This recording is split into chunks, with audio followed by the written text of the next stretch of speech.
మేలులు మేము చూడాలనుకుంటున్నాము. అది అసాధ్యమైంది ఏమీ కాదు ప్రభువా. మీరు మీ పిల్లలతో నివాసము చేస్తూ ఉన్నారు. మీకు వందనాలు చెల్లిస్తున్నాం. ఈ సమయంలో నాయన ఈ కూటమిని మీ చేతులకి అప్పగిస్తున్నాము. రంగం మీదకు మీరే వచ్చి మాతో మాట్లాడమని ప్రార్థిస్తున్నాం. ప్రతి ఒక్క హృదయంతో మీరు మాట్లాడండి. ఇంతవరకు కూడా నాయన ఎట్టి శోధనకు గురి కాకుండా నాయన మమ్మల్ని తప్పించినందుకు, సురక్షితంగా మీ సంఘములో కూర్చున్న అవకాశాన్ని మాకు ఇచ్చినందుకు మీకు వందనాలు చెల్లించుకుంటూ, నాయన ఈ సమయంలో వాక్యముకు సమయం ఇస్తూ ఉండగా మీ మార్గమునకు అడ్డు రాకుండా నాయన మమ్మల్ని తొలగించుకొని ప్రభువా, మార్గములను సరళము చేసి మీరే మా హృదయంతో మాట్లాడమని, మమ్మల్ని ఉజ్జీవింపజేయమని మా రక్షకుడు మా ప్రభువైన యేసుక్రీస్తు అతి పరిశుద్ధ నామములో ప్రార్థనను అడుగుచున్నాను తండ్రి. ఆమేన్, ఆమేన్. హల్లెలూయా. మనందరం అలాగే నిలబడి ఉండగా పరిశుద్ధ గ్రంథమైనటువంటి బైబిల్ గ్రంథంలో నుండి ఆదికాండము 12వ అధ్యాయము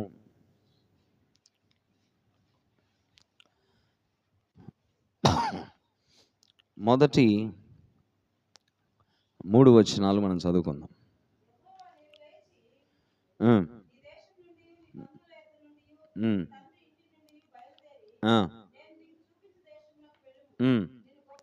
నిన్ను గొప్ప జనముగా చేసి నిన్ను ఆశీర్వదించి నీ నామమును గొప్ప చేయుదును.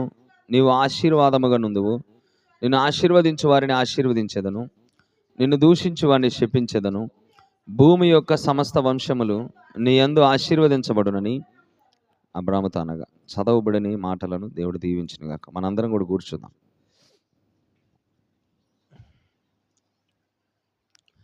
Praise the Lord. Hallelujah, hallelujah. సంతోషంగా ఉన్నారా? దేవుడు మీ అందరినీ దీవించునుగాక. బుధవారం కూడా ఈ విధంగా వస్తే, కనీసం అందరూ రాకపోయినా ఈ విధంగా బుధవారం కూడా ఈ విధంగా వస్తే, కనీసం ఒక 20 మంది బుధవారం కూడా కూర్చోగలిగితే ఎంత మేలండి మనకి. మేము ప్రార్థన చేస్తున్నాం మీ అందరి కోసం. ప్రతిరోజు కూడా ఇంట్లో మొదట సంఘము గురించే ప్రాధాన్యత ఇచ్చి, మీ అందరి ఆరోగ్యం గురించి, మీ అందరి గురించి ప్రతిరోజు కూడా మేము ప్రార్థన చేస్తూ ఉన్నాం. నిన్న కూడా చేసాం. ప్రతిరోజు అంటే నిన్న మొన్న వస్తూనే ఉంటాయి కదా. నిన్న కూడా చేసాం. అందరూ సంఘానికి రావాలి, రక్షణ పొందిన వారందరూ ఇంకా రావాలి. ఇంతటితో కాదు, ఇంకా రావాలి. మనోళ్ళు రక్షణ పొందిన వాళ్ళు ఇంకా ఉన్నారు, వాళ్ళందరూ కూడా రావాలి. మీరందరూ కూడా ప్రార్థనాపూర్వకంగా ఉండండి. హల్లెలూయా. దేవుని యొక్క మందిరంలో గడపటం కంటే మేలైన కార్యం ఏదైనా ఉందా? ఏమీ లేదు. ఇవాళ భరత్ కూడా వచ్చాడు మందిరానికి చక్కగా. హల్లెలూయా. ఇదివరకు వచ్చాడు ప్రారంభంలో, దేవుడికి పాటల ద్వారా కూడా మహిమ చెల్లించాడు. మరలా ఇవాళ మన మధ్యలోకి రావడం ఇది సంతోషకరమే. Praise the lord. దేవుడు తన పిల్లల్ని ఎప్పుడు కూడా పోగొట్టుకోడు. నమ్ముతున్నారా? ఇదేదో మిమ్మల్ని ఆనందింపజేయడానికో లేదా మిమ్మల్ని తృప్తిపరచడానికో చెబుతున్న మాటలు కాదు, ఇవి అక్షరాల నిజాలు. ఇప్పుడు భూ సంబంధంగా మన పిల్లల్ని మనం పోగొట్టుకుంటామా? మీరు చెప్పండి. భూ సంబంధంగా మన పిల్లల్ని పోగొట్టుకుంటామా? ఇవాళ వాళ్ళు ఎంత ఉన్నారు మన ఒడిలో, తిప్పి నెలల పిల్లలు. వాళ్ళకి ఏదన్నా అయితే మనం గిలగల తనకలాడం. అవునా? అలాగనే తండ్రి అయిన దేవుడు కూడా ఆయన సన్నిధిలోకి మనం రావాలని, ఆయన సన్నిధిలోనే ఆయన దగ్గర నివాసం చేయాలని ఆయన కూడా ఇష్టపడుతున్నాడు. ఇది అబద్ధం కాదు, ఇది మోసం కాదు, ఇందులో ఏ మోసం లేదు. ఈ మాట చెప్పటం వల్ల నాకు 10 కోట్ల ఆస్తి ఏం పెరగదు. దేవుడు నిజంగా తన పిల్లలతో గడపాలని ప్రారంభము నుంచి కూడా కోరిక కలిగి ఉన్నాడు. కానీ మనమే రాం. వింటున్నారా? దేవుడు పిల్లలు ఎక్కడ ఉండాలని కోరుకుంటాడు? ఆయన ఎప్పుడు తన యొద్దనే ఉండాలని. ఇప్పుడు ఆయన దేవుడు అయి ఉండి ఆయన మరణించాల్సి వచ్చింది. దేనికి మరణించాడు? మానవాళి కోసం, మానవాళి రక్షణ కోసమే. అసలు ఎందుకు రక్షణ మానవాళికి? ఆలోచించారా? మొదట తన కొడుకు, ఒక్కగానొక కొడుకు, తన కుమార్తె ఇద్దరు కూడా ఆయన దగ్గరే ఉండేవాళ్ళు. వింటున్నారా? ఏదేన్ అనేటువంటి ఒక సుందర వనాన్ని నిర్మించాడు వాళ్ళ కోసం. వాళ్ళని దాంట్లో పెట్టాడు. ప్రతిరోజు వాళ్ళ దగ్గరకు వచ్చాడు, వాళ్ళతో మాట్లాడేవాడు, వాళ్ళతోనే సహవాసం. ఆయనకి ఏదైనా చెప్పాలన్నా వాళ్ళతోనే చెప్పేవాడు. దేవుడు అంట కూర్చొని ఆదాముని అడిగేవాడంట, ఆదాము ఈరోజు ఏ ప్రదేశాలు తిరిగి వచ్చావు? అన్నీ తెలుసుకునేవాడు. సుందరంగా ఆనందంగా గడిపిన సమయాలలో ఏమైందంటే ఈ సాతానుడు ఏం చేశాడో తెలుసా? ఆ సంతోషాన్ని చూసి ఓర్వలేకపోయాడు. Praise the lord. నాకు పరలోకంలో స్థలం లేకుండా చేస్తాడా? చూడు నేనేం చేస్తాను. దేవునికి మనశ్శాంతి లేకుండా చేస్తాను. దేవుడికి మనశ్శాంతి లేకుండా చేయాలంటే ఆయన్నేం చేయలేడు వీడు. వింటున్నారా? ఆయన్నేమి చేయలేడండి వాడు. కానీ వాడు పిల్లల్ని టార్గెట్ చేస్తాడు వాడు. Praise the Lord. పిల్లల్ని టార్గెట్ చేస్తే చాలు ఆటోమేటిక్గా తల్లిదండ్రులు నిరసించిపోతారు. ఇవాళ మరలా ఆ సహవాసాన్ని ఆదాము అవ్వలు మానవాళి పోగొట్టుకున్న సహవాసాన్ని మరలా తిరిగి దేవుని దగ్గరకు తెచ్చుకోవాలని ఆయనే దిగివచ్చి ఆయనే మనందరి కోసం రక్తాన్ని చిందించి మానవునికి దేవునికి మధ్య ఏర్పడినటువంటి ఆ అగాధానికి తన సిలువనే ఒక వారధిగా ఒక బ్రిడ్జిగా వేసి మనల్ని మరలా ఆయన దగ్గరకు నడిపించుకున్నాడు. ఒక్కటే ఆయనకు కావాల్సింది, ఆయన పిల్లలు ఆయనతో ఉండాలి. ఇవాళ మన అందరం కూడా భక్తి చేసి ఎక్కడికి పోవాలని మనందరిని కూడా ఎక్కడికి చేర్చుకోవాలని ఆయన దగ్గరకు పోవాలని ఈ ప్రయాస అంతా అందుకే కదా. ఏదో మనకేదో పెద్ద పెద్ద మేడల మిద్దెలు అవి కాదు. అసలు ఫైనల్గా ఏంటి? ఒక క్రైస్తవుడికి ఫైనల్గా దక్కేది ఏంటి చెప్పండి? ఏం దక్కుతుంది నీకు నాకు? ఆయన దగ్గర చోటు దక్కుతుంది. దానికోసమే ఆయన మరల ఇదంతా చేసింది. ఆయన భూమి మీదకు రావడం, మొహాన ఉమ్మేయించుకోవడం, పిడిగుద్దులు గుద్దించుకోవడం, అర్థమైందా? తలకు ముళ్ళ కిరీటం పెట్టించుకోవడం, సిలువ పాలు అవడం, 108 కిలోల సిలువ భుజాన్ని వేసుకొని మోయటం, ఇవన్నీ ఎందుకు చేసిండు ఆయన? ఎందుకు చేశాడండి ఆయన? నేను రక్షకుడిని చూపించుకోవడానికా? లేదా నేను శక్తిమంతుడిని చూపించుకోవడానికి కాదు, నిన్ను ఆయన దగ్గరకు చేర్చుకోవడానికి. కానీ ఇవాళ ఏంటంటే మనం సంఘానికి రాము, దూరంగా ఉంటాం సంఘానికి. అసలు ఆయన ఇవన్నీ చేసింది ఎందుకంటే నిన్ను ఆయన దగ్గరకు నడిపించుకోవడానికి. కానీ నువ్వేం ప్రారంభం నుంచి కూడా మనిషి పారిపోతూ ఉండేవాడు దేవుడి దగ్గర నుంచి. ఆదామా పాపం చేసినప్పుడు ఆదామా ఆదామా అని పిలిస్తే ఆదాము దగ్గరికి రాలా, పారిపోయాడు. దేవుని సన్నిధిలోనికే రాకుండా దాక్కున్నాడు. అది ఎవడు చేసిన పని? నువ్వు ఈరోజు సన్నిధికి రావట్లేదు, దేవుని సన్నిధిలోకి రావట్లేదు అంటే దానికి కారణం ఏంటంటే అపవాదే దానికి కారణం. నువ్వు అనుకుంటావు కావాలని వెళ్ళలేదులే, ఆ కావాలని వెళ్ళలేదనే దాని వెనక వాడు ఉన్నాడు బాబు. అర్థమైందా? ప్రారంభంలో సంఘానికి వస్తారు, చూడండి చెప్పేవన్నీ నిజాలే. ప్రారంభంలో సంఘానికి వస్తారు, భక్తిగా ఉంటారు. కొన్ని రోజులకి ఏమవుతుందో మానుకుంటారు సంఘాన్ని. పోనీ మానుకున్న తర్వాత ఏమన్నా మేలులు పొందుకున్నారా? ఏమి ఉండదు, ఇంకా దిగజారిన స్థితి ఉంటుంది. యేసుప్రభు చెప్పాడు ఒక దెయ్యం వదలగొట్టినప్పుడు ఆ దెయ్యం వదలగొట్టిన వాడంట వాడి ఇల్లు శుభ్రంగా ఉంటుందంట లోపల. ఎందుకని? అపవిత్రాత్మ బయటికి పోయింది. బయటికి పోయిన తర్వాత వీడు ఏం చేయాలి? జాగ్రత్తగా ఉండాలి. అర్థమైందా? ఆ జాగ్రత్తగా ఉండకపోతేనంట ఈ దెయ్యం, ఈ వదలగొట్టబడిన దెయ్యం బయటికి వెళ్ళి వేరే వాడిని ఎత్తుకుంటుందంట. ఎవడున్నాడు, ఎవడిలో జ్వరపడదాం, ఎవడు బలహీనంగా ఉన్నాడని అన్ని ఫుల్ అయి ఉన్నాయి అనుకోండి, ప్రతి ఒక్కళ్ళ దెయ్యాలు జ్వరపడి ఉన్నాయి అనుకోండి, అమ్మో ఇంకా ఖాళీ లేదు. ఒకసారి నేను పూర్వం ఉన్న ఇల్లు ఉంది కదా, ఇదివరకు ఉన్న ఇల్లు ఉంది కదా, అది కనీసం ఏమైనా ఖాళీగా ఉందేమో చూసొద్దామని వాడి దగ్గరకు పోద్దంట.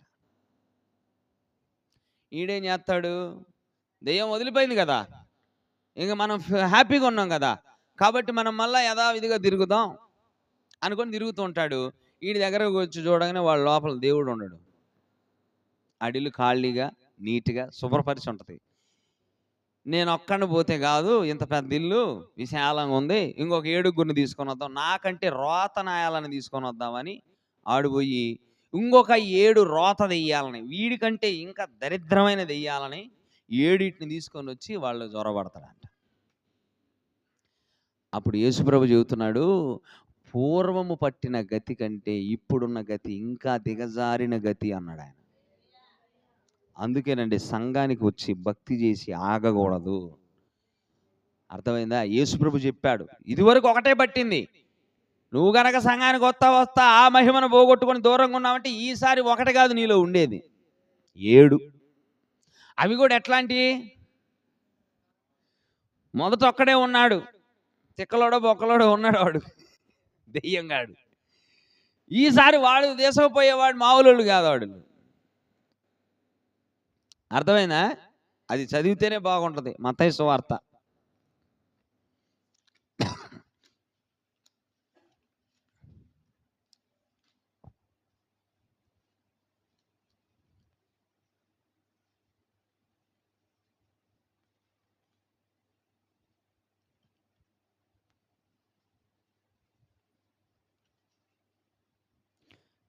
12వ అధ్యాయం 43 వచనం నుంచి చదువుదాం. మత్తయి సువార్త 12వ అధ్యాయము 43వ వచనం. అపవిత్రాత్మ ఒక మనుష్యుణ్ణి వదిలిపోయిన తరువాత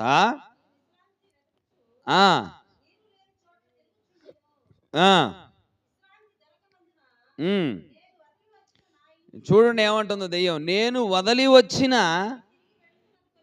ఇప్పుడు వాడి ఇల్లేది? వాడే దెయ్యమే చెప్తుండు ఏమని? నేను వదిలి వచ్చిన ఒక ఇల్లుంది, అంటే ఒక మనుష్యుడు ఉన్నాడు, వాడి దగ్గరకు పోయి చూస్తా. ఆడి ఇల్లు ఖాళీగా ఉందో లేదో నేను చూస్తాను. ఫ్రెష్గా దెయ్యం వదలగొట్టబడింది కదా, దేవుడు దులిపాడు కదా మొత్తాన్ని. చూసారా వాడు ఏం చేస్తున్నాడు? వదలగొట్టినప్పుడు వాడు ఒంటివాడే, కానీ వాడు పోయి మళ్ళీ ఏం చేస్తున్నాడు? నాకంటే చెడ్డవైనా ఇప్పుడు మరి ఇంకా వాడి స్థితి ఎట్టుండదు ఆలోచించండి. అక్కడ ఇచ్చాడు దేవుడు, వెళ్ళి తనకంటే చెడ్డవైన మరి 7 దెయ్యములను వెంటబెట్టుకొని వచ్చును, అవి వాణిలో ప్రవేశించి అక్కడనే కాపురముండును. నీకు మనశ్శాంతి ఎట్టుంటది? ఇంకా 7 దెయ్యాలు నీలో ఉంటే నీ మనసు మంచిదైనా నీ లోపలున్న దెయ్యాలు నిన్ను నడిపిస్తాయి, నువ్వు నడవన చోటుకి, వానికి ఇష్టమైన చోటుకి. ఇప్పుడు యోహాను ఆత్మవశుడయ్యాడు, అవునా? ఎవరాత్మది? ఎవరాత్మ? దేవుని ఆత్మ వశములోనికి వెళ్ళిపోయాడు. ఇక నడిచేది యోహాను కాదు. నువ్వు నా వశం అయిపోయావు అంటే దాని అర్థం ఏంటి? నేనేం చెబుతా చేయాలి నువ్వు. అలాగే దేవుని ఆత్మ వశములోకి వెళ్ళిన ప్రతి మనుష్యుడు దేవుడు ఎలాగ నడిపిస్తాడు అలాగే నడుస్తాడు. పౌలు పాపం చేయలేకపోయాడు. ఎందుకు చెప్పండి? పౌలును నడిపిస్తున్న ఆత్మ అది దేవుని ఆత్మ. యేసు క్రీస్తు అనేటువంటి ఆ 30 ఏళ్ల యవనస్తుడు అయినటువంటి ఆ దేవుని దగ్గరకు దిగంబరంగా ఒక స్త్రీని తీసుకొస్తే ఆయన ఏమన్నాడు తెలుసా? నా కుమారి లే అన్నాడు. అక్కడ జనాలు ఆమెను ఏ దృష్టితో చూశారు నాకు తెలియదు, కానీ యేసు ప్రభు వారు మాత్రం నా కుమారి అన్నాడు. అంత పరిశుద్ధత ఎలా వచ్చింది ఆయనకు? నా యందు తండ్రి నివాసం చేస్తున్నాడు అన్నాడు. తండ్రి నడిపించిన చోటగా యేసు ప్రభు వెళ్ళాడు. అలాగనే శిష్యులు పాపం చేసినట్టుగా మనకు కనిపించదు. ఎందుకని? పెంతెకొస్తు దినాన వాళ్ళు మేడగదిలో పరిశుద్ధాత్మ పూర్ణులయ్యారు, వాళ్ళు ఆత్మవశంలోకి వెళ్ళిపోయారు. పేతురు భాషలు మాట్లాడంటే అక్కడ ఉన్న వాళ్ళే నమ్మలేదు. అరే వీళ్ళు విద్య లేని పామరులు కదా, వీళ్ళకి ఎలా తెలుసు మా భాష? ఎలా సాధ్యం అంటే ఆయన మాట్లాడలేదు, ఆయన ఎక్కడ విద్యాభ్యాసం చేసినట్టు కూడా మనకు బైబిల్లో లిఖితపూర్వకంగా రాయబడి లేదు. మరి ఎట్లా సాధ్యం? పేతురు ఆత్మవశం అయిపోయాడు. ఇవాళ కూడా మరి దెయ్యము పట్టిన వాడు ఎవడి వశంలో ఉన్నాడు కాబట్టి వాడు విలవల్లేడుస్తాడు ఆ దేహాన్ని. చెప్పండి. అన్నం తినమంటే తిండో పళ్ళు పటపటా కొరుక్కుంటా ఉంటాడు. ఇదివరకు లేని అలవాట్లన్నీ చూపిస్తాడు వాడు. దానికి కారణం ఏంటి? వాడిని నడిపిస్తుంది ఆ ఆత్మ. ఆత్మవశుడయ్యాడు యోహాను. అసలు వర్ణింపశక్యము కానటువంటి సంగతులను యోహాను చూడగలిగాడు. దానికి కారణం దేవుని ఆత్మ చేత నడిపించబడ్డాడు. ఇవాళ కూడా బైబిల్ చెప్తుంది, నువ్వు ఏ ఆత్మ చేత నడిపించబడుతున్నావు నువ్వు దాని కుమారుడివి. ఎందరైతే దేవుని ఆత్మచేత నడిపిస్తారో వారు దేవుని కుమారులు అనబడుదురని ఉంది. మరి ఎందరైతే అపవాద సంబంధమైన ఆత్మచేత నడిపించబడుతున్నారు వారే కుమారులు అవుతారు. వాళ్ళ అలవాట్లేంటి? దేవుని ఆత్మ నీకు పడితే నువ్వు బైబిల్ చదువుతావు, నువ్వు ప్రార్థన చేస్తావు, సంఘానికి వస్తావు. దెయ్యపాత్మ పడితే వాడి స్థలాలు వేరే ఉన్నాయి. వాడి స్థలాలు జూదం, వాడి స్థలాలు వ్యభిచారం, వాడి స్థలాలు మద్యపానీయ స్థలాలు. వాడి వాడి యొక్క ఆలోచనలు గొడవలు. వినాలి, వాడి ఆలోచనలన్నీ కూడా గొడవలు, వాడి ఆలోచనలన్నీ కూడా గొడవలు పెట్టడాలు, వాడి ఆలోచనలన్నీ కూడా దేవుని సన్నిధికి రాకుండా చెయ్యడాలు. దెయ్యం పట్టినోడు ఇలాగ ఉంటాడండి. ఒక మందు తాగేవాడిని చూసి దేవుని ఆత్మచేత నింపబడ్డాడని నువ్వు చెప్పగలవా? చెప్పొచ్చు కదా. ఏమంటావు నువ్వు మరి? దాన్ని ఏమంటారు? కిరాతకంగా నరుగుతున్నాడు ఒకడిని. ఒక వీడియో చూసాం, కారంపుళ్ళు కత్తి పెట్టి నరుగుతున్నాడు వాడు. ఆడి మొహంలో జాలి, కరుణ ఇవేమి లేవండి. అది ఏ ఆత్మ అంటారు? పరిశుద్ధాత్మ. అది వాడు దేవుని చేత పట్టబడ్డాడు. వాడు నిజంగా స్పృహలోకి వచ్చిన తర్వాత వాడు ఏం ఆలోచిస్తాడు చెప్పండి? మొట్టమొదటగా అనవసరంగా చేసి ఆడికి వచ్చి కూర్చున్నాను.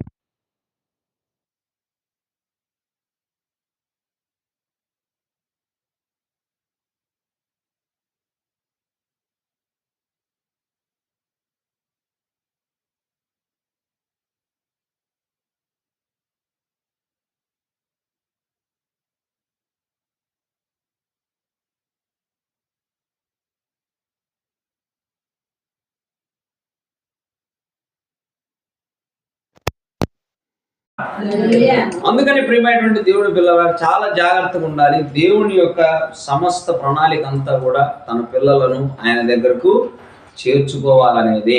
కానీ మానవుడు ఎప్పుడు కూడా దేవుని దగ్గర నుంచి పరిగెడతనే ఉన్నాడు, దేవుని దగ్గరకు రావట్లేదు.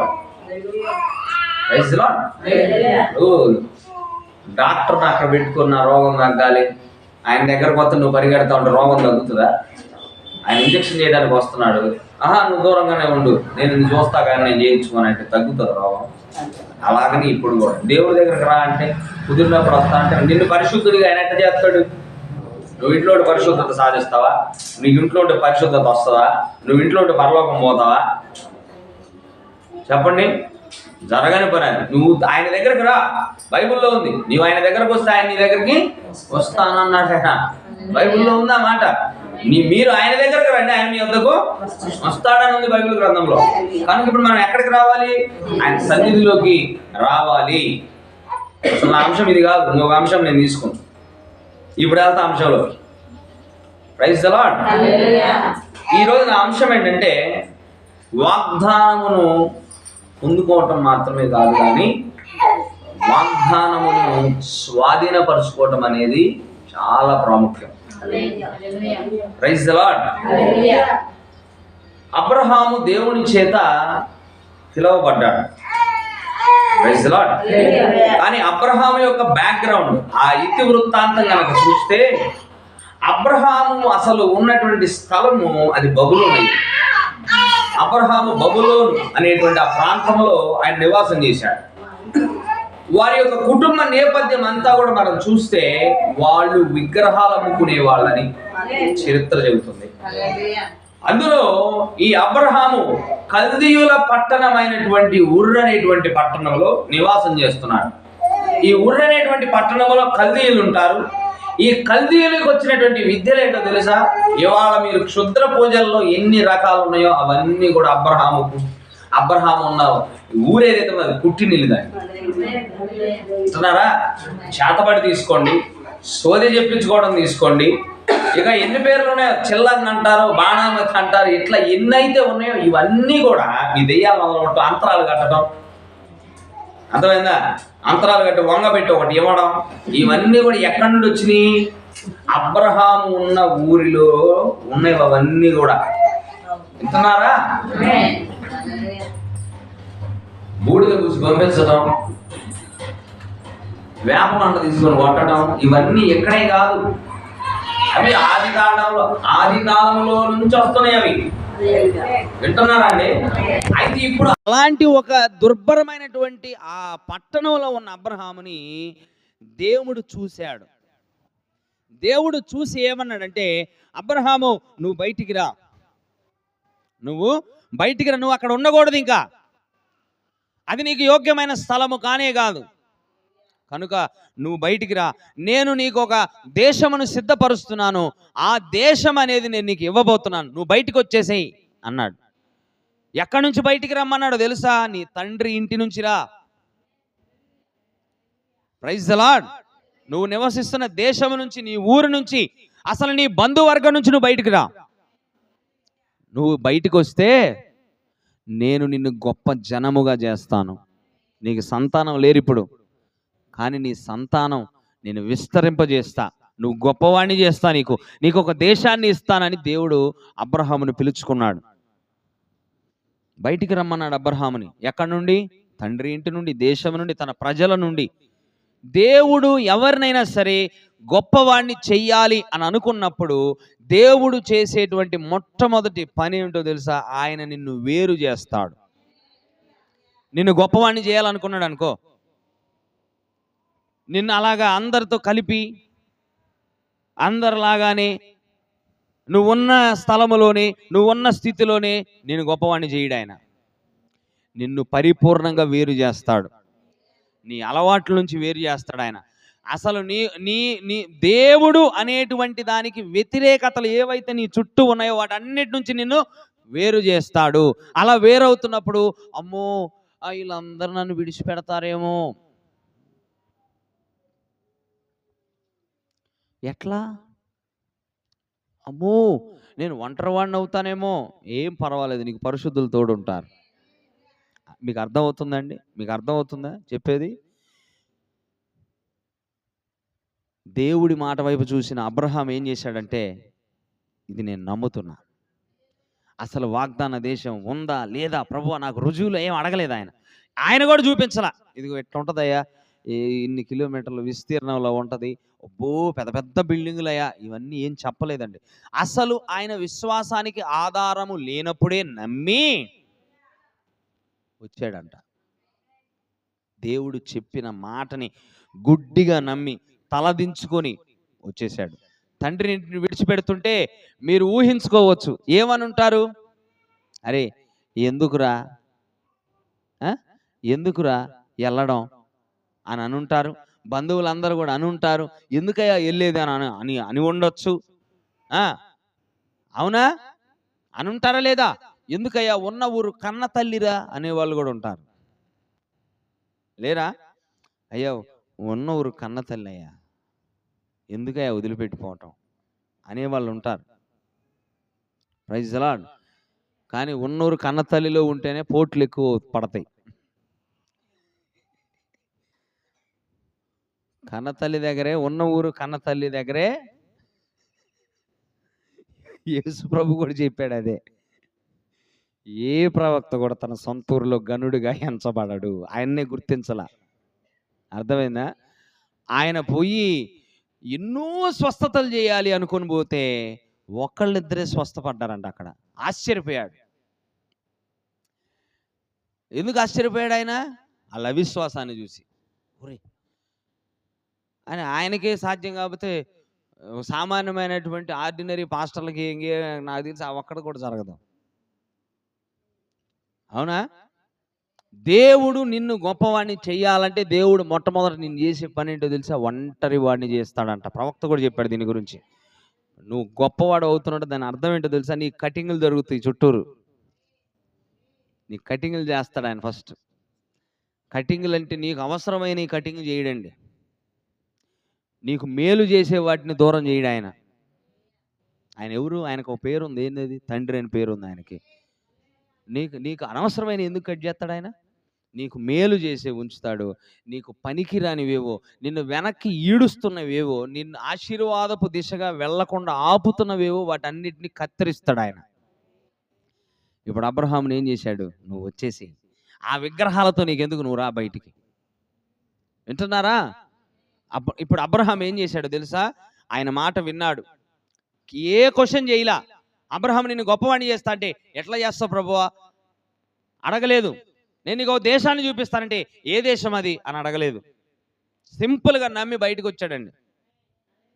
ఇప్పుడు బయటకు వచ్చిన అబ్రహాముకి దేవుడు ఏం చెప్పాడంటే, నీకు ఒక దేశం ఇస్తాను, నీకు ఒక సంతానం వస్తుంది, అది ఇసుక రేణువులంత సంతానము, అది ఆకాశ నక్షత్రాల వంటి సంతానం, అది అంత విస్తారమైన సంతానము నీ ద్వారా వస్తుంది, నీ ద్వారా అనేక మంది జనులు దీవించబడతారు అని దేవుడు ఏం చేశాడో తెలుసా?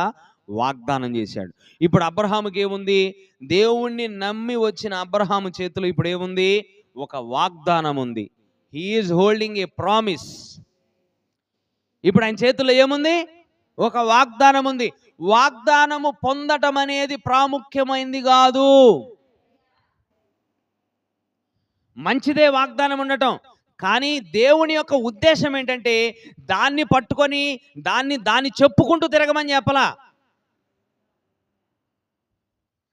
ఇప్పుడు ఇలా మాట్లాడుకుందాం. అబ్రహాముకు దేవుడు వాగ్దానం ఇచ్చాడు, వాగ్దానం పొందుకున్నాను, నేను ఇక్కడే ఉంటాను అని 10 మందికి చెబుతూ తిరిగితే దానివల్ల లాభం ఉంటుందా? చెప్పండి. నేను నీ కనాను దేశం ఇస్తానని చెప్పాడండి దేవుడు. ఇంకా అబ్రహాము అక్కడ నుంచి కదలకుండా నేను కనాను దేశం ఇస్తానని దేవుడు చెప్పాడు. నాకు కనాను దేశం ఇస్తానని దేవుడు చెప్పాడు. నాకు వాగ్దానం ఉంది. నాకు వాగ్దానం ఉందంటే కనాను దేశం రాదు, ఏనే దాంట్లోకి పోవాలి. Praise the Lord. నా ఆలోచన మీకు అర్థమైంది అనుకుంటున్నా నేను. Praise the lord. అబ్రహాము చనిపోయిన తర్వాత కూడా ఆ వాగ్దానము ఇస్సాకు మీదకి ట్రాన్స్ఫర్ అయింది. దేవుడు వాగ్దానాన్ని మర్చిపోలేదు. దేవుడు అబ్రహాముకు చెప్పిన వాగ్దానాన్ని మళ్ళా ఇస్సాకు దగ్గర కూడా రిపీట్ చేశాడు దాన్ని. ఇదిగో నీ తండ్రికి చెప్పినట్టుగా నీకు కూడా వాగ్దానం చేశాను నేను. నీ తర్వాత వచ్చేటువంటి సంతానం అంతా కూడా ఒక దేశంలో ఉండబోతున్నారు వాళ్ళు, అది పాలు తేనెలు ప్రవహించే దేశము అని ఇస్సాకుతో కూడా చెప్పాడు. చదవండి ఒకసారి ఆదికాండం 26వ అధ్యాయం 3-5.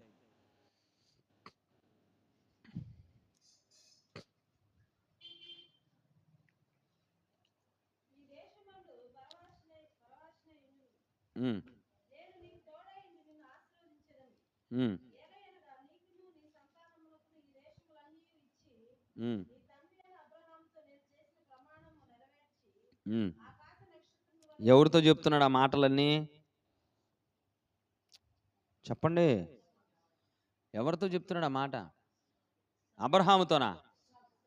అంటే అబ్రహాము వాళ్ళ తండ్రి పేరు కూడా అబ్రహామేనా? నా డౌట్లే. అక్కడ అన్నాడు కదా నీ తండ్రి అయిన అబ్రహాము అని. అంటే అబ్రహాం వాళ్ళ తండ్రి పేరు కూడా ఏమై ఉండాలి?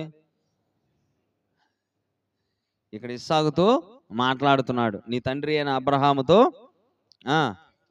చేసిన ప్రమాణము నెరవేర్చి ఆకాశ నక్షత్రముల వల్ల నీ సంతానము విస్తరింపజేసి ఈ దేశములని నీ సంతానమునకు ఇచ్చేదను. నీ సంతానము వలన సమస్త భూలోకములోని సమస్త జనములు ఆశీర్వదించబడుదురు.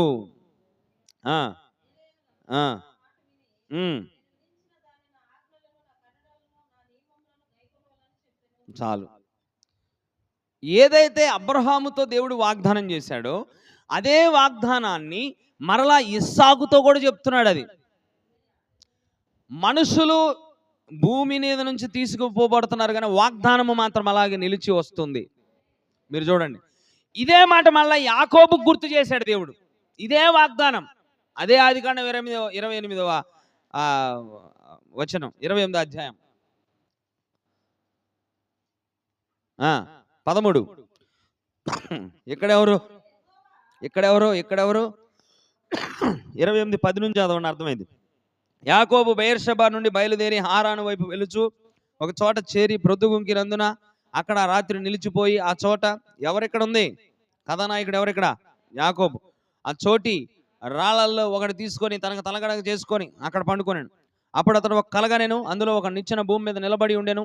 దాని కొన ఆకాశమునంటెను, దాని మీద దేవుని దూతలు ఎక్కుచు దిగుచు నుండిరి. మరియు ఆ యెహోవా దానికి పైగా నిలిచి, నేను తండ్రి అయిన అబ్రహాము దేవుడను ఇస్సాకు దేవుడను యెహోవాను, నీవు పండుకొని ఉన్న ఈ భూమిని నీకు నీ సంతానమునకు ఇచ్చేదను. నీ సంతానము భూమి మీద లెక్కకు ఇసుక రేణువుల వలెగును. నీవు పడమట తట్టుకు, తూర్పు తట్టుకు, ఉత్తరపు తట్టుకు, దక్షిణపు తట్టుకు వ్యాపించెదవు. భూమి యొక్క వంశములన్నీ నీ మూలముగాను. గుర్తొస్తుందా ఈ వాగ్దానం? గుర్తొస్తుందా? 12 అధ్యాయాలు చెప్పాడు నీ మూలంగా అని యాకోబుతో చెప్పాడు. నీ మూలముగాను నీ సంతాన మూలముగాను ఆశీర్వదింపబడును. Praise the Lord. అబ్రహాముకు చేసిన వాగ్దానము ఇస్సాకు మీదికిని, ఇస్సాకు మీదకి వచ్చిన అదే వాగ్దానం మరలా యాకోబు మీదికిని. ఇప్పుడు యాకోబు మీదకి వచ్చినటువంటి అదే వాగ్దానం నిర్గమాకాండం 6వ అధ్యాయంలోకి పోతే అది మళ్ళీ ఎవరి మీదకి వచ్చిందో చూద్దాం. మళ్ళా యాకోబు 12 గోత్రికులైనటువంటి ఆ పిల్లల మీద కూడా వాగ్దానం వచ్చింది. నిర్గమకాండం 6వ అధ్యాయము 4 నుంచి 8 చదవండి. దేశమగు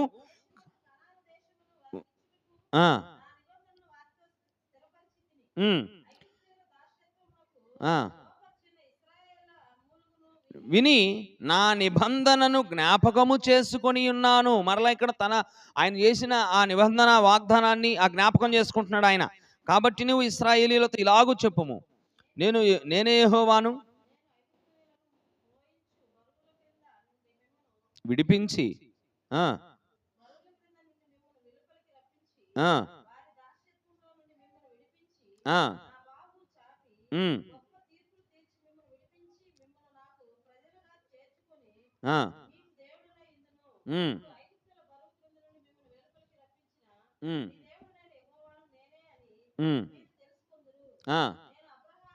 ఇది చూడండి 8వ అధ్యాయం 8వ వచనం చూడండి. నేను అబ్రహాము, ఇస్సాకు, యాకోబులకు ఇచ్చేదనని చేయి ఎత్తి ప్రమాణము చేసిన దేశములోనికి మిమ్మును రప్పించి దాన్ని మీకు స్వాస్థ్యముగా ఇచ్చేదను, నేను యెహోవానని చెప్పమనగా.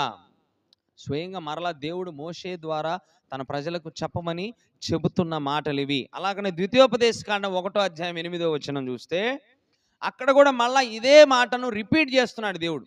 అంటే తన వాగ్దానం అనేది ఈ రోజు నుండి రేపు పోయేదిగా లేదు అక్కడ. ఆ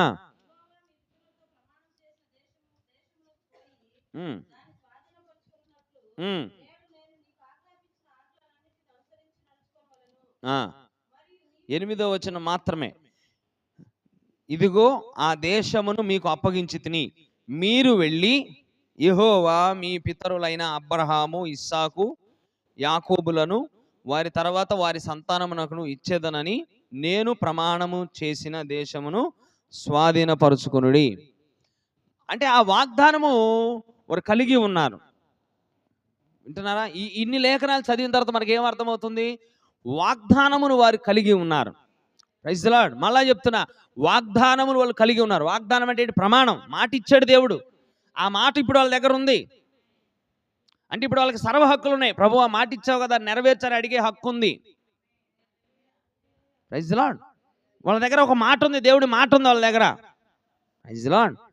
మాట ఉందా? కనాను దేశం కూడా ఉందా? మాట మాత్రమే ఉంది. కనాను దేశంలోకి వాళ్ళు ఇంకా వెళ్ళలేదు.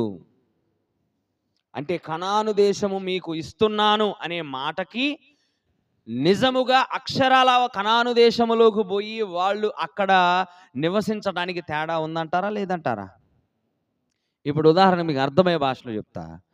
రేపు సాయంత్రం వచ్చే నీకు 1 లక్ష రూపాయలు ఇస్తానని నేను చెప్పాను. నీ దగ్గర ఆ మాట ఉంది. మాట ఉంది కదా, ఇక దాంతో సంతోషపడిపోతే ఆ మాటతో నువ్వు కొనుక్కోగలవా? చెప్పండి. 1 లక్ష రూపాయలు వస్తువు కొనాలి. అక్కడికి వెళ్ళారు. ఎంత ఏదంటే 1 లక్ష రూపాయలు చెప్పాడు. ఆ వస్తువు నాకు కావాలన్నాడు. సరే తీసుకుపో అన్నాడు. 1 లక్ష రూపాయలు కట్టు అన్నాడు. నా దగ్గర వాగ్దానం ఉంది, 1 లక్ష రూపాయలు ఇస్తా అన్నాడు అని చెప్పి ఇస్తాడు ఆవిడ మా వస్తువు? అలాగనే ప్రియమైనటువంటి దేవుని పిల్లలారా, వాగ్దానం అనేది నువ్వు దేవుడి దగ్గర నుంచి పొందుకోవటం ఎంత ప్రాముఖ్యమో, ఆ వాగ్దానానికి నువ్వు వారసుడు అవ్వడం అంత ఇంపార్టెంట్. అర్థమైందా? వాగ్దానం పొందుకున్నారు, చాలా మంది పొందుకున్నారు. 20 లక్షల మంది లెక్కకు పొందుకున్నారండి. 20 లక్షల మంది పొందుకున్నారు లెక్కకు. కానీ చేరిన వారు ఎవరు అందులో కంటే 2. ఆ వాగ్దాన ఫలాన్ని రుచి చూసిన వాళ్ళు ఎవరంటే 2 అని దేవుడే చెప్పాడు. మీకు అర్థమవుతుందా?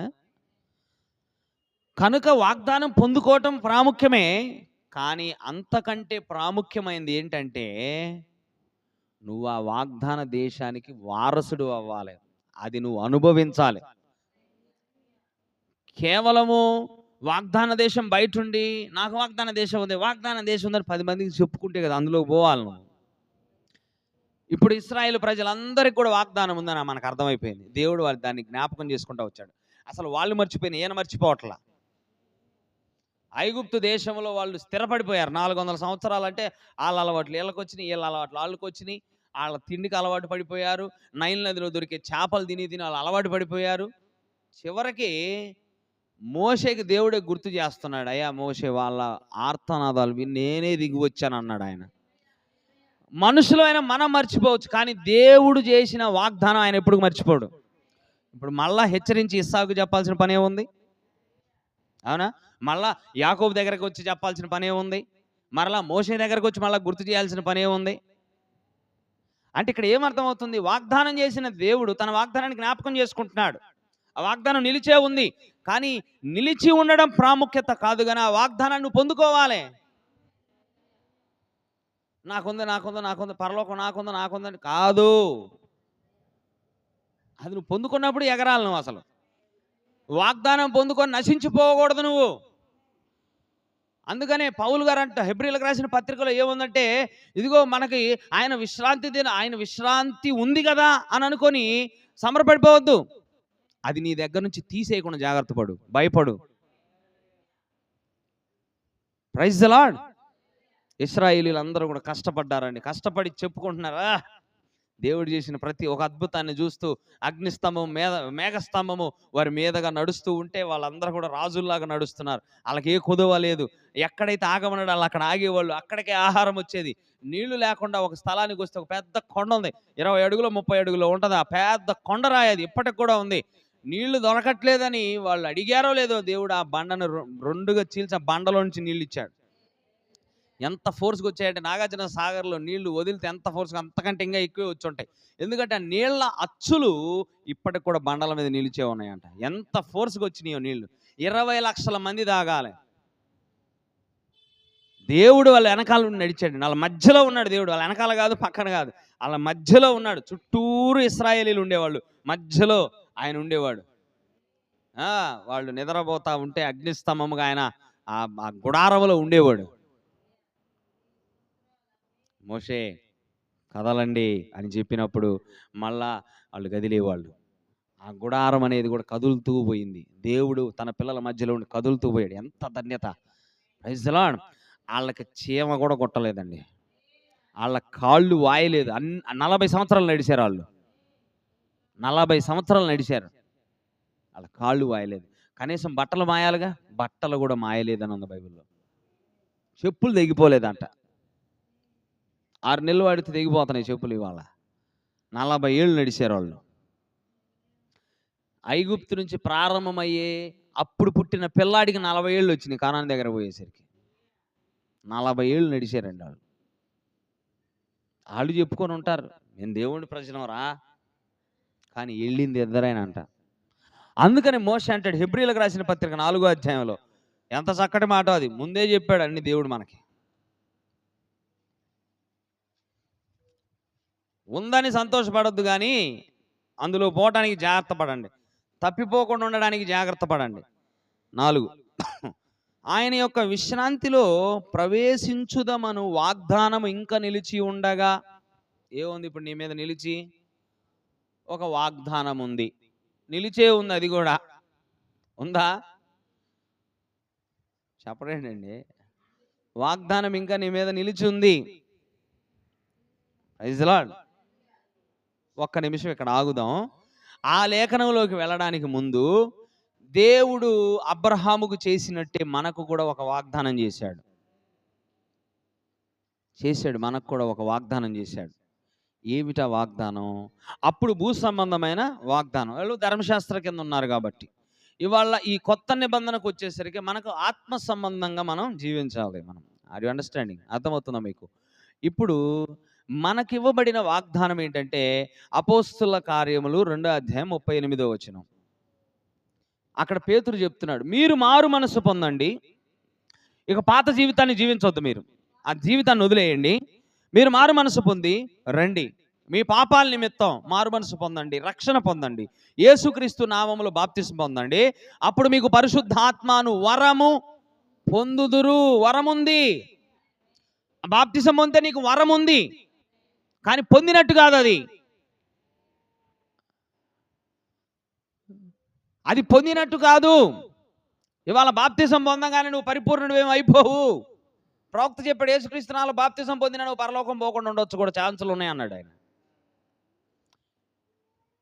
ఇవాళ మనకు వాగ్దాన భూమి ఏంటో తెలుసా? వాళ్ళకు కనాన్ అయితే మనకు పరిశుద్ధాత్మే. వాళ్ళు కనాన్లోకి పోవటం ఎంత ప్రాముఖ్యమో నీవు పరిశుద్ధాత్మలోనికి పోవటం అంత ప్రాముఖ్యం. Praise the Lord. ఇవాళ బాప్తిసం పొందిన విశ్వాసిగా నువ్వు 40 సంవత్సరాలు ఆడాడే తిరిగి చచ్చిపోతావా, లేక దాంట్లో పోతావా? అది నీ మీద నా మీద ఆధారపడి ఉంది. ఇప్పుడు నీకు వాగ్దానం నిలిచింది, బాప్తిసం పొందావు, నీకు వాగ్దానం నిలిచి ఉంది, పరిశుద్ధాత్మ నీకు ఇస్తానని దేవుడు చెప్పాడు. ఫిల్ అయిందా? ఫిల్ అయింది. అది ఆ లేఖనానికి నువ్వు వారసుడు అయినావా? ఎందుకంటే ఇక్కడ హెచ్చరిస్తుంది వాక్యం, హెబ్రీయులకు రాసిన పత్రిక 4వ అధ్యాయంలో, నీ మీద ఇంకను విశ్రాంతిలో ప్రవేశించదమని వాగ్దానం ఇంకా నిలిచి ఉండగా మీలో ఎవడైనను ఒకవేళ ఆ వాగ్దానము పొందకుండా, వింటున్నారా, ఆ వాగ్దానము పొందకుండా తప్పిపోవునేమో అని భయము కలిగి ఉందము. అమ్మో, అది పొందుకుంటానో లేనో అనేటువంటి భయాన్ని మనం ఎల్లప్పుడూ కూడా కలిగి ఉండాలని వాక్యం చెబుతుంది. Praise the Lord. ఇవాళ ఇశ్రాయేలీలు కనాన్లో లేకపోతే సమస్యలు, కనాన్ని విడిస్తే సమస్య, కనాన్లోకి వెళ్తే సమృద్ధి, కనానుకు దూరంగా ఉంటే సమస్య. నిజమంటారా కాదంటారా? ఎన్ని ఎగ్జాంపుల్స్ లేవు. ఇశ్రాయేలీలు 2000 సంవత్సరాల క్రితం తమ దేశం నుంచి విడిచిపోయినందుకు జరిగిన నష్టం అంతా ఇంత కాదు. కేవలం ఒక క్రూరుడైనటువంటి హిట్లర్ చేతుల్లోనే 60 లక్షల మంది యూదులు చచ్చిపోయారండి. కేవలం వాళ్ళు జర్మనీ, నెదర్లాండ్స్, పోలాండ్ ఇలాంటి దేశాల్లో వాళ్ళు చెదిరి అక్కడ స్థిరపడ్డారు. కనుకనే హిట్లరు అధికారంలోకి వచ్చినాక 2వ ప్రపంచ యుద్ధం ఆ కాలంలో 1939 నుంచి 45 ఆ సంవత్సరాలలో 60 లక్షల మంది యూదులను చంపాడు.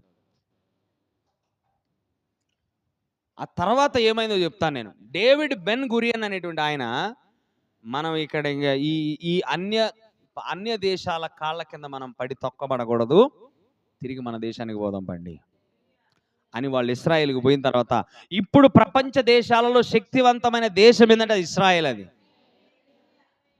ఇశ్రాయేలీలు కనానులో ఉంటేనే శక్తిమంతులు. వాళ్ళు చెదిరినప్పుడు కాదు. వాళ్ళు వెళ్ళారు, స్వతంత్ర దేశంగా ప్రకటించుకున్నారు. ఇప్పుడు ఇశ్రాయేల్ని పట్టుకునేటువంటి మొనగాడే ఎవడు లేడు. ఇంకా ఇశ్రాయేల్ గురించి ప్రార్థన చేయను, దీవించబడతామని బైబిల్ చెబుతుంది. ఇశ్రాయేల్ని ముట్టువాడు నా కనుగుడ్డునే ముట్టువాడు అని ఉంది. వాళ్ళ మీదకు నువ్వు బాంబులు తీసుకొని కత్తులు తీసుకొని పోతే నువ్వే సర్వనాశనం అవుతావు. నీ గొంత నువ్వు బాంబు వాడి దగ్గర పెట్టినట్టు, ఇశ్రాయేలీల దగ్గర పెట్టావు అనుకో, నీ కింద నువ్వు పెట్టుకున్నట్టే బాంబు. 1500 మిసైల్స్ వదిలితే పట్టుమని ఒకటి కూడా భూమి చేరలా.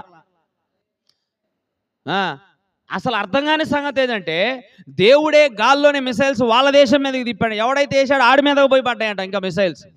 ఇప్పుడు నేను ఇక్కడ నుంచి అవతల శత్రువుల మీదకి బాంబు వేసాను, అటుపోయి పడాలి, కానీ నా మీదకి వచ్చి నా తల మీద పడుతున్నాడు. దాని అర్థం ఏంటి? ఎవరు చేశారు ఆ కార్యాన్ని? దేవుడు. అందుకే ప్రేమటువంటి దేవుని పిల్లారా, ఇశ్రాయేలీలు అనేవాళ్ళు ఇశ్రాయేల్ దేశంలోనే ఉండాలి. ఎందుకంటే అది కనాను, పాలస్తీనా, ఇశ్రాయేలు ఈ ప్రాంతం అంతా కూడా అది కనాను కిందకు వస్తుంది. అది అర్థమవుతుందా? మరి క్రైస్తవుడు అనేవాడు ఎక్కడ ఉండాలి? క్రైస్తవుడికి కూడా వాగ్దాన భూమి ఉంది. ఇశ్రాయేలీలకు వాళ్ళకు భౌతికంగా వాగ్దాన భూమి ఎట్టుందో క్రైస్తవుడికి కూడా ఒక వాగ్దాన భూమి ఉందని ప్రవక్త చెప్పాడు. ఆ వాగ్దాన భూమి ఏదో కాదు, అది పరిశుద్ధాత్మ అని చెప్పాడు. ఇవాళ నువ్వు నేను ఎక్కడ ఉండాలి? వాగ్దాన భూమిలో ఉండాలి మనం కూడా. మీకు అర్థమవుతుందా?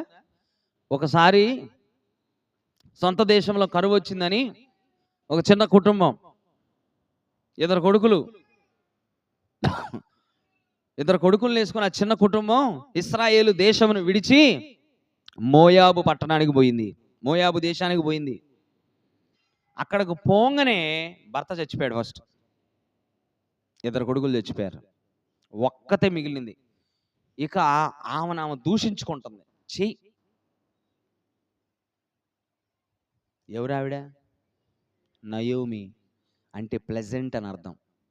నయోమి అంటే సంతోషం అని అర్థం అండి. ఆమె ఇక అక్కడికి పోయి అంత నష్టపోయిన తర్వాత, ఆస్తి మొత్తం పోయిన తర్వాత ఎక్కడికి పోయింది ఆవిడ? వాగ్దాన దేశము నుంచి బయటికి పోయింది. దేవుడేమో వాళ్ళకి వాగ్దాన దేశం ఇచ్చాను, ఆ దేశంలోనే ఉన్నానని చెప్పాడు. కానీ ఏమేం చేసింది? వీళ్ళ కుటుంబం ఏం చేసింది?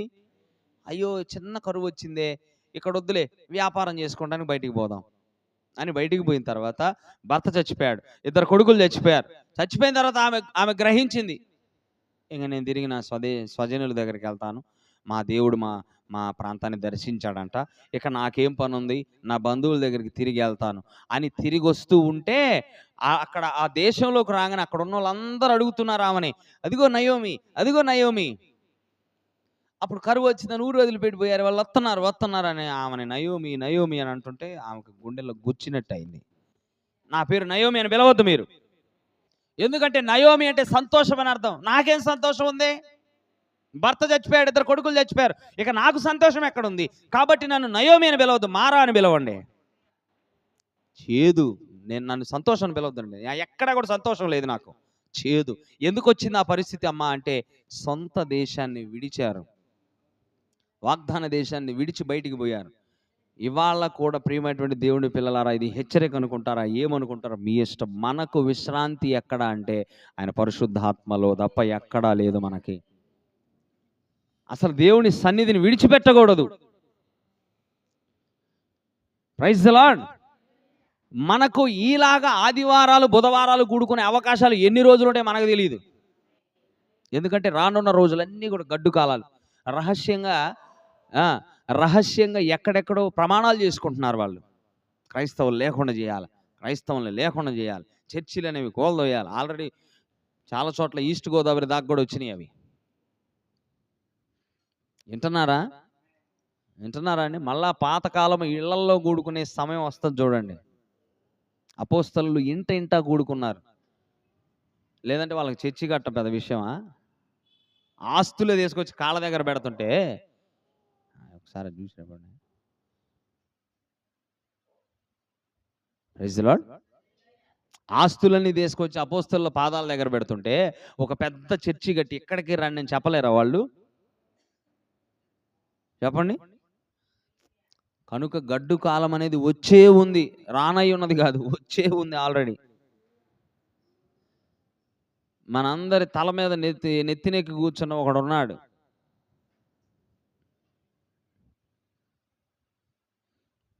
Praise the Lord. వాడి పేరు డాడీ. వింటున్నారా అండి? దేవుడు ఏదో ఒకటి చేయాలి. Praise the Lord. కనుక వచ్చే ఉన్నది కనుక మనకు విశ్రాంతి స్థలం ఎక్కడుందంటే దేవుడు మనకు చేసిన వాగ్దాన భూమి. మన వాగ్దాన భూమిలో మనం ఉండాలి. అది ఏమిటంటే పరిశుద్ధాత్మే. Praise the Lord. హల్లెలూయా. ఇక అక్కడ తప్ప నీకు విశ్రాంతి దొరికేటువంటి స్థలము ఇంకెక్కడా కూడా లేదు. ఇశ్రాయేలీలు ఆ రోజుల్లో కూడా మాకు పరిశుద్ధాత్మ, మాకు కనాను ఉంది, మాకు కనాను ఉంది, మేము అబ్రహాము కుమారులు అని బోస్టింగ్ చేసుకున్నారు. యేసుప్రభు ముందుకు కూడా వచ్చి యేసుప్రభు ఒక మాట చెబితే, మేము ఎవరికి సత్యం మిమ్మల్ని స్వతంత్రులుగా చేస్తుందనే మాట చెబితే వాళ్ళు ఏమన్నారు తెలుసా? మేము ఎంతవరకు ఎవరికి బానిసలుగా లేమే, మేము అబ్రహాము కుమారులం అని చెప్పారు. చెబితే అప్పుడు అన్నాడు, మీరు అబ్రహాము కుమారులైతే అబ్రహాము చేసిన క్రియలు మీలో లేవుగా అన్నాడు. మీరు అబ్రహాము కుమారులు అని చెప్పుకుంటున్నారు అంటే దాని అర్థం ఏంటి? బోస్టింగ్ అది. మేము ఎవరికి బానిసలంగా, మేము అబ్రహాం కుమారులం తెలుసా చెప్పుకున్నారు. కానీ దేవుడు ఏం తేల్చాడు అక్కడ? మీరు అబ్రహాం కుమారులా? ఎట్లా అవుతారు మీరు అబ్రహాం కుమారులు? అబ్రహాం చేసిన క్రియలు మీ దగ్గర లేవుగా. ఇంతకు అబ్రహాం ఏం చేశాడో? అబ్రహాం చేసిన క్రియలు మీలో లేవంటే అసలు అబ్రహాం ఏం చేశాడు? చూడకుండా నమ్మాడు, దేవుడు రమ్మంటే వచ్చాడు. మరి మీరు నమ్మట్లేదుగా, మీరు చూసుకొని నమ్మట్లేదు కదా. మీ ముందే ఎన్ని కార్యాలు చేశాను అయినా నమ్మట్లేదు కదా మీరు. కానీ అబ్రహాం అసలు చూడకుండానే, అసలు ఆయన విశ్వాసానికి నిరీక్షణ లేనప్పుడే బయటకు వచ్చాడు. మీరు అబ్రహాం కుమారులా? ఎట్లా అవుతారు మీరు? తీయండి యోహాను సువార్త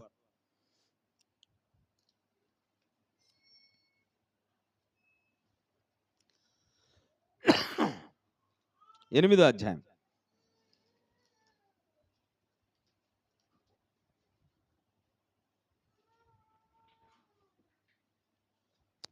31 నుంచి. కాబట్టి యేసు తనను నమ్మిన యూదులతో, మీరు నా వాక్యమందు నిలిచిన వారైతే నిజముగా నాకు శిష్యులయ్యుండి సత్యమును గ్రహించెదరు, అప్పుడు సత్యము మిమ్మును స్వతంత్రులనుగా చేయునని చెప్పగా, దేవుడు ఏం చెప్పాడండి? సత్యాన్ని తెలుసుకోండి, మీరు స్వతంత్రులు అవుతారని చెప్పాడు. దానికి వీళ్ళేమంటున్నారు చూడండి, మేము అబ్రహాము సంతానము, మేము ఎన్నడును ఎవనికిని దాసులమై ఉండలేదే, మీరు స్వతంత్రులుగా చేయబడుదురని ఎలా చెప్పుచున్నావని ఆయనతో అనిరి. ఇప్పుడు వీళ్ళు ఏం చేస్తున్నారు నిజంగా చెప్పండి? వాళ్ళు గర్వంగా ఫీల్ అవ్వట్లేదు అబ్రహాముని బట్టి? మేము అబ్రహాము సంతానం ఏమనుకుంటున్నావు అన్నట్టే ఉంది ఇక్కడ, అవునా? అయితే అబ్రహాము సంతానం అని చెప్పుకుంటే కాదు బాబు, అబ్రహాము వలె ప్రవర్తించాలి మీరు. అదేనా చెప్పింది ఆయన సింపుల్ టర్మ్స్లో. చదవండి, అప్పుడు ఏమన్నాడు ఆయన? అందుకు యేసు, పాపమునకు దాసుడిని మీతో నిశ్చయముగా చెప్పుచున్నాను, దాసుడు ఎల్లప్పుడూను ఇంటిలో నివాసము చేయడు, కుమారుడు ఎల్లప్పుడూ నివాసము చేయును. కుమారుడు మిమ్మును స్వతంత్రులనుగా చేసిన ఎడల మీరు నిజముగా స్వతంత్రులయ్యుందురు. మీరు అబ్రహాము సంతానమని నాకు తెలియను, అయినను మీలో నా వాక్యమునకు చోటు లేదు కనుక నన్ను చంప వెదుగుచున్నారు. చదవండి. ఆ ప్రకారమే మీరు మీ తండ్రి యొద్ద వినిన వాటినే జరిగించుచున్నారని వారితో చెప్పాను. అందుకు వారు ఆయనతో, మా తండ్రి అబ్రహామనిరి. అక్కడ అన్నాడు, మీరు మీ తండ్రి మీకు ఏదైతే చూపించాడో దాన్నే చేస్తున్నారు అంటే ఇక్కడ ఏం చెప్పాడు ఆయన? దాని అర్థం ఏంటి? మరొక మాటలో ఇండైరెక్ట్గా మామూలుగా కొట్టలేదు అక్కడ, అసలు చావు దెబ్బే కొట్టాడు అక్కడ. మీరు మీ తండ్రి ఏదైతే నేర్పించాడో దాన్నే చేస్తున్నారా అంటే వీళ్ళు అన్నారు, అర్థమైంది వీళ్ళకి కూడా, మా తండ్రి అబ్రహాం అన్నారు. అట్లయితే మీరు అబ్రహాము పిల్లలైతే అబ్రహాము చేసిన క్రియలు చేతురు. అబ్రహాము వలె ప్రవర్తించాలి. మీరు అబ్రహాం అని చెప్పుకుంటున్నారు, మీ తండ్రి అబ్రహాం అని చెప్పుకుంటున్నారు, కానీ అబ్రహాములో ఉన్నవి మీ దగ్గర లేవు. Abraham he always walked towards Canaan. కనాను దిశగా ప్రయాణం చేశాడు. ఇశ్రాయేలీయులు కనాను దిశగా ప్రయాణం చేశారు. కనానును అల్టిమేట్గా వాళ్ళు స్వతంత్రించుకున్నారు. పద్దాక వాగ్దానం ఉంది అని చెప్పుకోవడంలో ప్రయోజనం లేదు. అలాగని యేసుక్రీస్తు బాప్తిసం, యేసుక్రీస్తు నాలుగు బాప్తిసం, రైట్ అని నువ్వు 100 సంవత్సరాలు చెప్పిన అది కరెక్టే కాదనట్లా, కానీ దాన్ని చెప్పటం, అది పొందుకోవటంలో ఉన్న సంతోషం చెప్పుకోవటం వల్ల రాదండి. అది నువ్వు పొందుకోవాలి, పొందుకుంటేనే దానివల్ల నీకు ప్రయోజనం ఉంటుంది.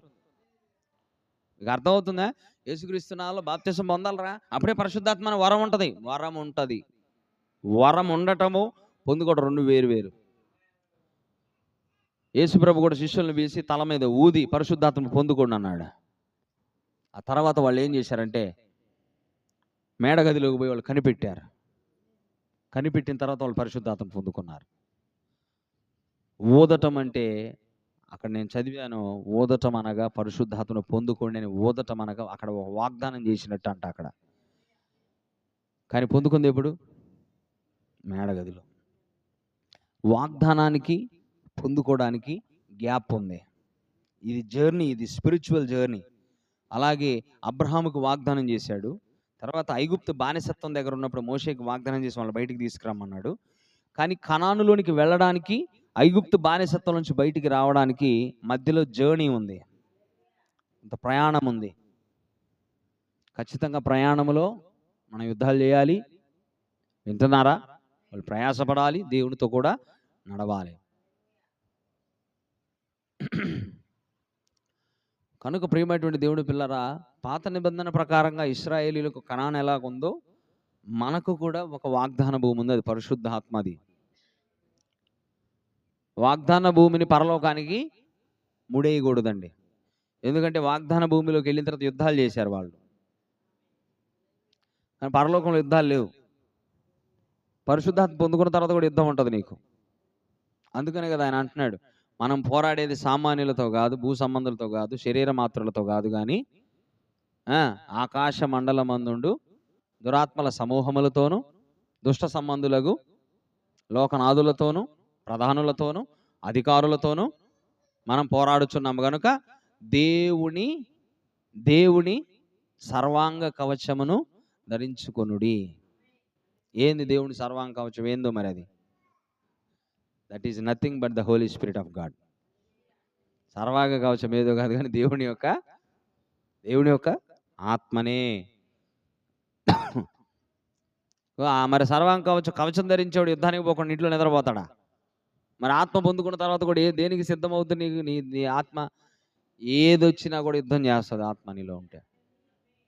కనుక ప్రియమైనటువంటి దేవుని పిల్లలారా, వాగ్దానం పొందుకోవటం కాదు. ఇవాళ బాప్తిసం ఎంతమంది పొందారో వాళ్ళందరికీ వాగ్దానం ఉంది. That doesn't mean you have received the holy spirit to you. దాని అర్థం ఏంటంటే పరిశుద్ధాత్మను పొందుకున్నట్టు కాదు, వాగ్దానం మాత్రమే ఉంది నీకు.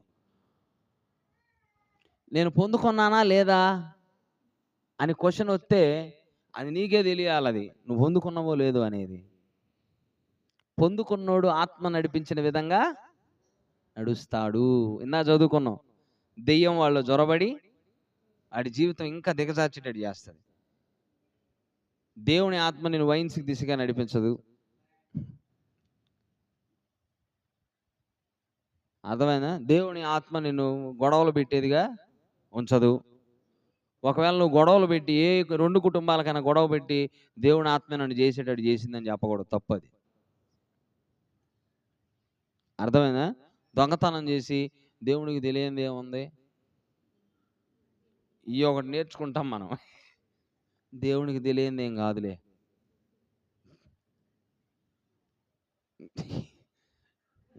ఏ ముచ్చట్లు ఇవన్నీ అసలు. కనుక ఏ ఆత్మ చేత నింపబడతావో ఆ ఆత్మ వశుడు పోయి అలాగ ప్రవర్తిస్తావు. వింటున్నారా? దొంగతనం చేస్తానంటే దేవుని ఆత్మ కానే కాదు. ఒకడి మీద అబద్ధంగా చాడీలు చెబుతున్నావు అంటే అసలు అది దేవునికి ఆత్మ, దెయ్యపాత్మ అది. నువ్వు చాడీలు చెబుతున్నావు అంటే దాని అర్థం ఏంటంటే నువ్వు దెయ్యపాత్మతో నింపబడ్డ. దేవుని ఆత్మ ఎప్పుడు కూడా ఎవడి మీద చాడీలు చెప్పదు. వింటున్నారా? అర్థమవుతుందా?